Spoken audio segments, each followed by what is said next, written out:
हाजिर हूँ। और पहला सवाल जब तक लोग जुड़ रहे हैं पूछ रहा हूँ कि ए ने बी से 6300 रुपये 14% की दर से उधार लिए और ए ने उसमें से कुछ पैसे और मिलाकर 16% की दर से सी को उधार दे दिया। इस तरीके से ए को 618 रुपये का लाभ हुआ। तो ए ने कितने रुपए उधार दिए थे बताना है। Find the amount that is given to C. A ने बी से उधार लिए और मिला के सी को दे दिए। ए गॉट इतने। Find the amount that is given to C. C को कितने रुपए दिए गए। ये हटा दो ने और यहां सी कर दो। तो सी को कितने रुपए दिए गए बताना है। सब बच्चों की प्रॉब्लम को सॉल्व करते रहो भाई। देखो अब पता ये कह रहा है कि आपने 6300 रुपये उधार लिए थे। बड़े ध्यान से समझना, दो तरीके से मैं इस सवाल को बताऊंगा। आपने 6300 रुपये उधार दिए थे, समझना बात। 6300 रुपये ए ने बी से उधार लिए। कितने पे लिए थे? 14% पे लिए थे। मैं ये कह रहा हूं अगर ये इतने के इतने पैसे ही 16% पे उधार दे देता, अगर ये इसमें कोई भी रुपया नहीं मिलाता, ध्यान से समझना, अगर ये इसमें कोई भी रुपया नहीं मिलाता, एज इट इज उठा के दे देता 16% पे, तो इसे कितने परसेंट का फायदा होता, मैं ये पूछना चाह रहा हूं। तो इसे कितने परसेंट का फायदा होता ये पूछना चाह रहा हूं। तो आप ये कहेंगे इसे 2% का फायदा होता। होता नहीं होता? इसे 2% का फायदा होता। ठीक है, होता। अगर इसे 2% का फायदा होता तो कितने का होता? 2% ऑफ 6300 यानी 126 रुपए का फायदा होता। आप कहेंगे जी इसको फायदा हुआ है 618 रुपए का, तो वो क्यों हुआ है उसकी वजह समझो। इसे टोटल फायदा 618 का हुआ है ये रहा। तो वो क्यों हुआ है? क्योंकि 492 रुपए, कितना आएगा? 8 में से 6 गए 2, 61 में से 12 गए 49, 492 रुपए इसलिए फायदा हुआ है क्योंकि इसने कुछ पैसा इसमें ऐड किया था, प्लस एक्स किया था, और उस एक्स का 16% ब्याज मिला था जो 492। अगर एक्स का 16% 492 है तो एक्स कितना होगा निकाल सकते हैं। एक्स गुणा 16/100 बराबर 492। 16 तिया 48, ना जाने की 0, 30.75। एक्स कितना आ गया? 3075। मुझे ये पता चल गया कि एक्स ने यानी 3075 रुपए मिलाए थे। एक्स मिलाया था और एक्स किसके बराबर है? 3075 के। तो मैंने कह दिया कि भाई ए ने कितना पैसा मिलाया था? 3075 मिलाया था। तो फिर सी को उधार कितना दिया था टोटल? सी को टोटल दिया कितना था? सी को टोटल उधार कितना दिया था? आप कहेंगे 6300 प्लस 3075। अगर इस सवाल में ये पूछा होता, अगर इस सवाल में ये पूछा होता, मेरी बात ध्यान से समझना, अगर इस सवाल में ये पूछा होता कि कितने रुपए मिलाए थे तो जवाब होता 3075, लेकिन टोटल पूछा है तो 9375। ये एक तरीका है इस सवाल को करने का। एक बच्चा कह रहा सर थोड़ा बेसिक से चला करो, हड़का रहा है हमें। तो इस सवाल का एक और तरीका बता रहा हूं, क्योंकि मुझे ऐसा लगता है कि जो मैं तरीके बता रहा हूं या जो स्ट्रेटेजी सवाल को करने की सिखा रहा हूं ये मोस्ट ऑफ द बेसिक है। इससे नीचे कुछ भी नहीं है। अगर आप इससे नीचे जाने की सोचेंगे तो समझ लो कि आप सिलेक्शन से बहुत दूर जा रहे हैं। फिर उन चीजों का सिलेक्शन से कोई मतलब नहीं है। तो एक चीज डिसाइड कर लीजिए, या तो सिलेक्शन, या जिसको कचरा कहते हैं हम और आप बेसिक कहते हैं, उस कचरे को समझ लीजिए। जैसे एक बात समझिए, मैं फिर से बता रहा हूं। मैंने 6300 रुपये इस भाई से उधार लिए और इस बहन को दे दिए उसमें कुछ पैसे मिलाकर। बात समझना, इस बहन से मैंने 6300 रुपये उधार लिए थे, उसमें कुछ अपने पास से मिलाया, इसको दे दिया। इससे मैंने 14% पे उधार लिए थे, इसको मैं 16% पे। तो मैंने पहली बात ये बोली कि जब मैं इससे 14% पे ले रहा हूं और इसको 16% पे दे रहा हूं, तो मैं कोई पैसा ना भी मिलाऊं, मेरी बात समझना, मैं कोई पैसा ना भी मिलाऊं तो भी मुझे 2% का फायदा है। अगर मैं कोई पैसा ना मिलाऊं तो भी मुझे 2% का फायदा है। तो 6300 का 2% 126 रुपए का फायदा मुझे फिर भी था, लेकिन टोटल फायदा था 618 रुपए का। यानी वो 492 का जो एक्स्ट्रा आ रहा है वो कहां से आ रहा है? वो आ रहा है जो मैंने अपने पास से पैसा मिलाया है, उसका 16% ब्याज मुझे मिला है। तो वो पैसा कितना था जिसका 16% 492 है, तो वो x आ गया 3075। इसका मतलब मैंने अपनी तरफ से 3075 मिलाए थे, तो मैंने सी को दिए कितने टोटल, बात खत्म हो गई। सर 12:30 PM पर केमिस्ट्री की क्लास है, अर्जेश बघेल आधा घंटे की क्लास है, एक दो सवाल टाइप के रह गए थे वो मैं बताऊंगा, आधा घंटे की क्लास है, ज्यादा परेशान मत हो। मैं एक और तरीका बता देता हूँ इस सवाल को करने का, जल्दी से देख लीजिए वो तरीका क्या है जो अब बता रहा हूँ। मैंने कहा कि 6300 पे 14% से इसको ब्याज देनी कितनी पड़ेगी, तो आपने कहा 14×42 का 2, 882। अब आपको पता है कि 882 तो इसने इसको दे दिए, फिर भी इसको 618 का फायदा है, इसका मतलब इसको सी से कितनी ब्याज मिली है, 1600, 1500, 1600, 1500, इसको 1500 ब्याज मिली है सी से। अब सी को इसने कितना पैसा दिया होगा, तो आप बोलेंगे कि जी 16% की वैल्यू है, ये 16% पे दिया है ना, उसका 16% ये है। मैंने 4 से भाग लगा लिया, तो 4% कितना आ गया, 15×25। फिर मैंने दोबारा 25 से गुणा कर लिया, तो 100% कितना आ जाएगा, 25 को 25 से गुणा करेंगे, 15×625 हो जाएगा, 15 में 5 75, 9375।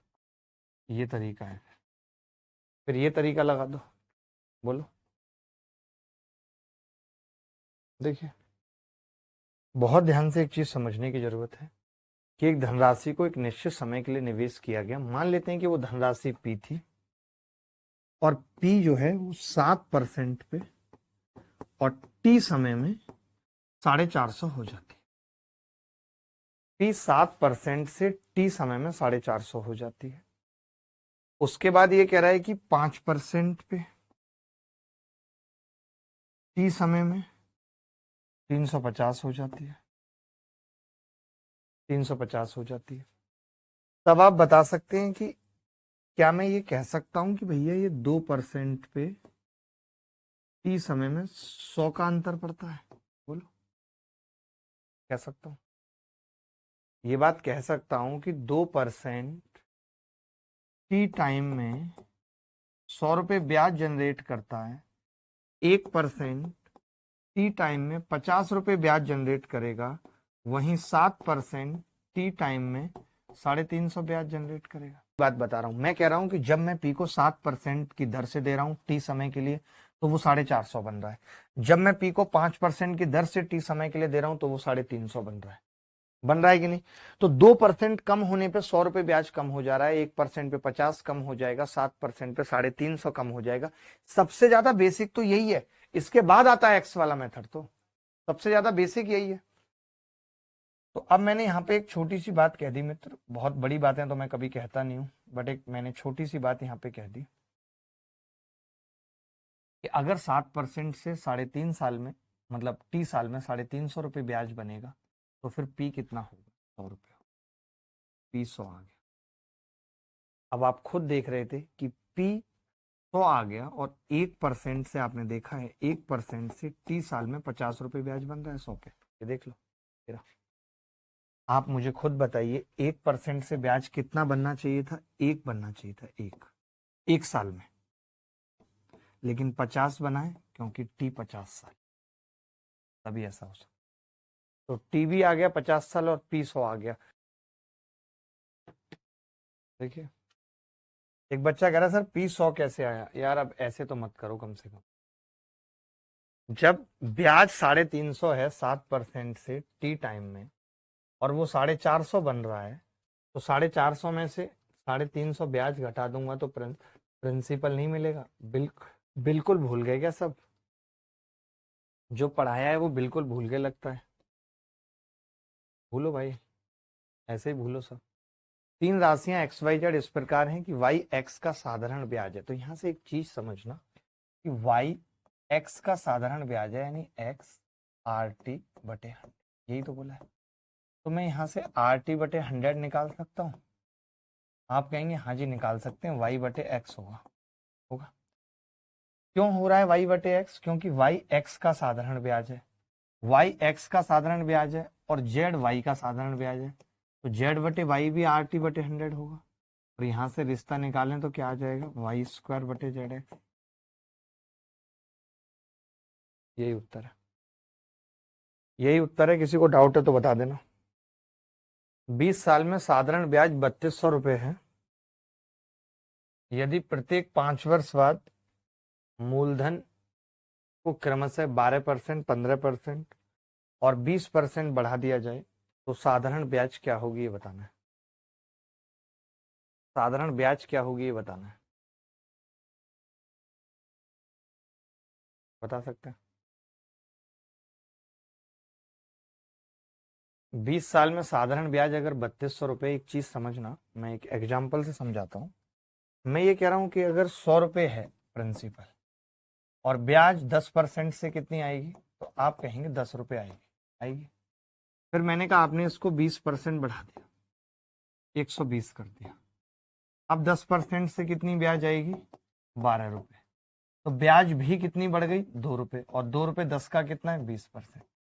यानी हमने ये देखा कि हम जितना प्रिंसिपल को बढ़ाएंगे उतना ब्याज बढ़ेगी डायरेक्ट, क्योंकि ब्याज डायरेक्टली प्रोपोर्शनल होती है प्रिंसिपल के। एक बच्चा कह रहा अंकित मौर्य कि उसको समझ में नहीं आया पीछे वाला सवाल। नहीं, क्या कर रहे हो, फिर गुस्सा आती है तभी। सवाल में साफ साफ लिखा हुआ है कि वाई एक्स का साधारण ब्याज है, तो वाई एक्स पर साधारण ब्याज है एक्स आर टी बटे 100। ये मैंने कुछ नहीं किया, एस आई बराबर पी आर टी बटे 100 का फॉर्मूला लगाया।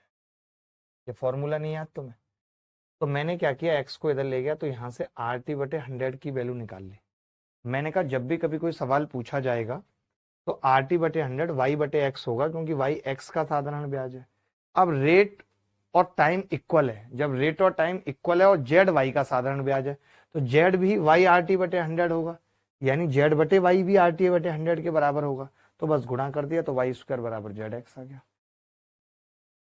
20 साल में साधारण ब्याज 3200 रुपये है।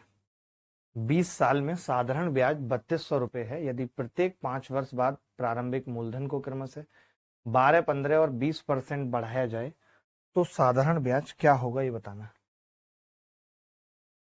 देखो, तो हमने क्या किया, हर 5 साल का ब्याज लिख लिया। हमें पता है कि साधारण ब्याज तो हर साल इक्वल होता है, हर 5 साल में भी इक्वल होगा। तो 8 चौक 3200, 800 रुपये आ जाए।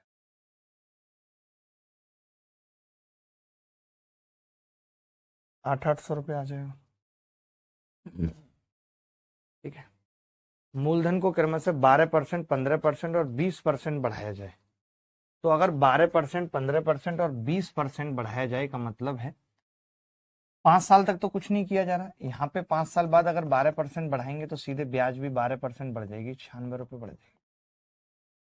उसके बाद 15% बढ़ाने का मतलब क्या है, 15 अट्ठे 120 रुपये बढ़ जाएगी।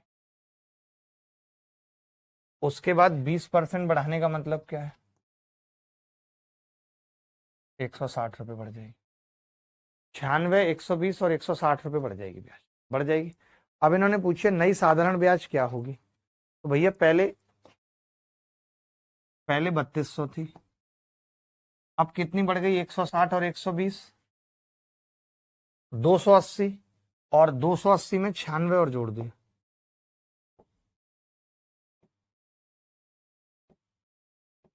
376 और बढ़ गई। इसका मतलब कितनी हो जाएगी,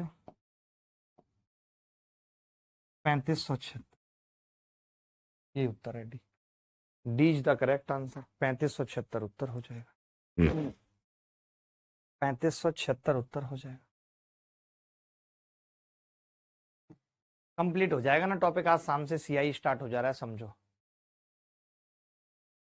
देखो क्राइम मास्टर गोगो कितने क्रैक हैं, इनके भी कितने थप्पड़ मारो जब साफ साफ लिखा हुआ है कि प्रत्येक 5 वर्ष के बाद ऐसा हुआ है।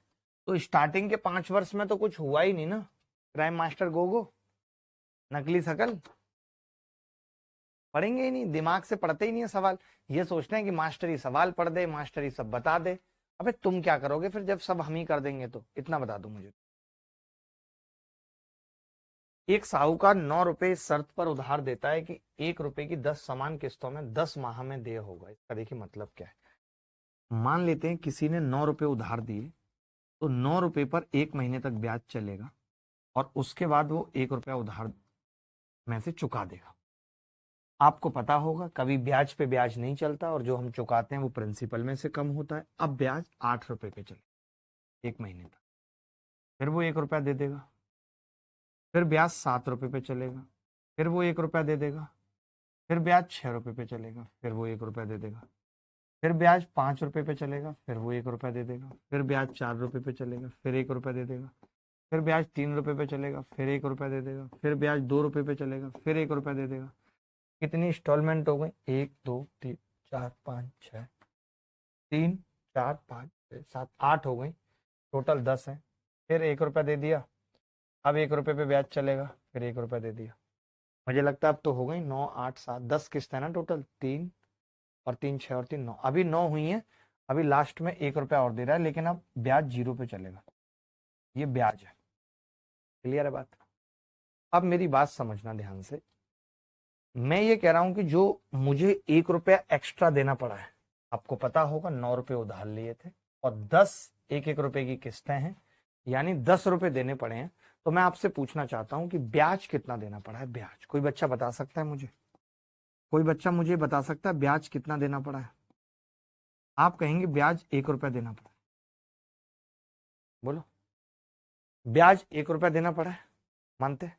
अच्छा, ये 1 रुपये ब्याज कहां से आया है? तो आप कहेंगे मास्टर साहब 9 रुपए पे 1 महीने का ब्याज, 8 रुपए पे 1 महीने का ब्याज, 7 रुपए पे 1 महीने का ब्याज, 6 रुपए पे 1 महीने का ब्याज और लास्ट तक 1 रुपए पे 1 महीने का ब्याज। ऐसे आया है 1 महीने का ब्याज। यही है, यही है। मैंने फॉर्मूला लगा दिया। 1 रुपया बराबर, ये प्रिंसिपल कितना हो जाएगा 1 से लेके 9 तक 45 इंटू आर। समय कितना है 1/12, ईयरली है तो 1/12 1 मंथ को बना लिया, बटे 100। 9 पंजे 45 और 20 बार कट गया, 3 चौक 12, 3 तिया 9। तो मैं देख पा रहा हूं कि आर कितना आ रहा है 80/3%। यही उत्तर है इस सवाल का। यही उत्तर है इस सवाल का। क्या कभी जीवन में ऐसा सवाल आएगा तो कर पाएंगे? क्या जीवन में कभी ऐसा सवाल आएगा तो कर पाएंगे? जीवन की बात कर रहा हूं मैं, नॉर्मल नहीं कर रहा हूं। देखो, ये बहुत प्यारा सवाल है जो अभी आपकी स्क्रीन पे है और बहुत ही गजब सवाल है। देखते हैं किसी बच्चे का उत्तर आया कि नहीं आया। नहीं आया। देखो, 1280 रुपए का ऋण ए ने बी से 6% की साधारण ब्याज पर शर्त पर लिया कि ऋण 4 मूल किस्तों में चुकाया जाएगा, जिसमें से मूलधन का 1/4 हिस्सा पहली किस्त में चुकाया जाएगा और शेष किस्त 4 साल में पूरी ब्याज के साथ चुकानी होगी। That the loan will be repaid in 4 annual installment, of which 1/4 of the principal will be repaid in the first installment and the remaining installment will be repaid with full interest in the 4th year। गजब सवाल, मुझे गलत लग रहा है, थोड़ा सा मैं करेक्शन कर रहा हूँ। कितनी इंस्टॉलमेंट है? From at a simple interest 6% on the, पहले आप ये सवाल देख लो, इसमें फिर कंफ्यूजन आएगा, वरना एक सवाल और देख लो।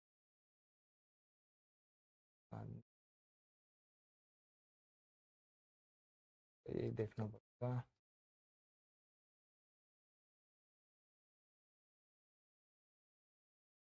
चलो कोई नहीं, मैं इसी में थोड़ा सा करेक्शन करके समझाता हूँ। ये कह रहा है कि थोड़ा सा लैंग्वेज गलत लिखी हुई है सवाल की। सवाल ये कह रहा है कि पहली 4 किस्तों में पहली 3 किस्त मूलधन का 1/4 हिस्सा पहली 3 किस्त में चुकाया जाएगा। ऐसे लिख लो, पहली 3 किस्त में चुकाया जाएगा और शेष किस्त चौथे साल, 4th ईयर, चौथे साल में पूरी ब्याज के साथ चुकानी होगी।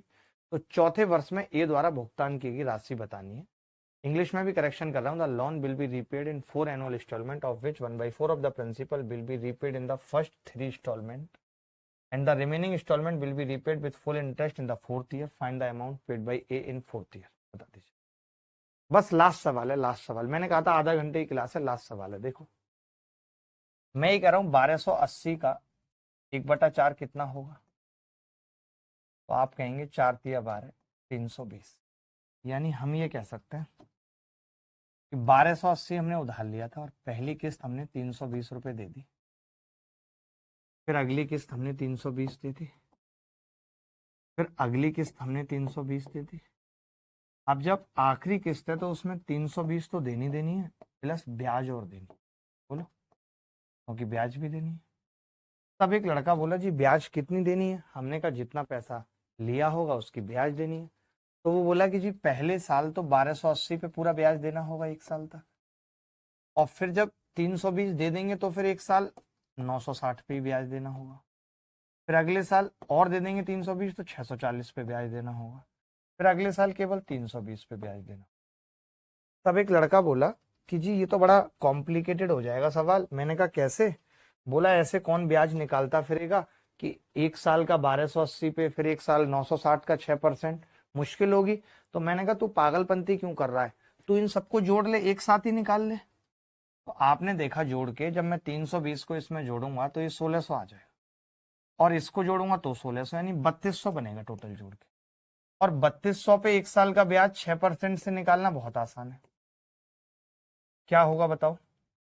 है दूनी 12 का 2 हासिल 1, 6 18 और 1 19, 192, यानी 192 रुपये ब्याज बनेगा। तो कितनी देनी होगी चौथी इंस्टॉलमेंट? अभी सबको समझ में आया कि नहीं? अभी सबको समझ में आया कि नहीं कि हम जब भी कभी ऐसा सवाल आता है तो एक साथ ब्याज निकाल लेते हैं। क्या करते हैं? एक साथ ब्याज निकाल लेते हैं, अलग अलग टुकड़ों में नहीं निकालते, अलग अलग टुकड़ों में नहीं निकालते। इस क्लास को प्लीज एक बार देखना, मैंने सारे टाइप कवर कर दिए हैं ऑलमोस्ट। और जो अब सवाल मैं और भी कुछ पूछना चाहता हूं तो वो आपको होमवर्क में दे रहा हूं। जैसे ये सवाल सेम टू सेम है, आई थिंक मैं करा भी चुका हूँ। 875 उत्तर आ रहा था इसका, याद होगा स्टार्टिंग में कराया था। तो ये सवाल होमवर्क में कर लेना, ऐसे सवाल भी देखने को मिलेंगे पेपर में, ये मैंने करा दिया। ये सवाल भी होमवर्क में कर लेना, इनके सॉल्यूशन भी मिलेंगे। भाई ध्यान रखना, इस सवाल के सॉल्यूशन भी देने हैं, और इस सवाल में बच्चों को हिंट दे देता हूँ, एलिगेशन लगाना है। जो सॉल्यूशन लिखेगा उसको भी हिंट दे देंगे, एलिगेशन लगा। ये सवाल बेहद आसान है, ये सवाल बेहद आसान है। ये सेम सवाल है, 1500 रुपये है, वही किस्त वाला सवाल है, रेट निकालनी है। जितना कॉन्सेप्ट मैंने अभी तक पढ़ाया है, मैं समझता हूँ कि आप उस कॉन्सेप्ट पे ये सारे सवाल कर सकते हैं। 12% उत्तर आ जाएगा।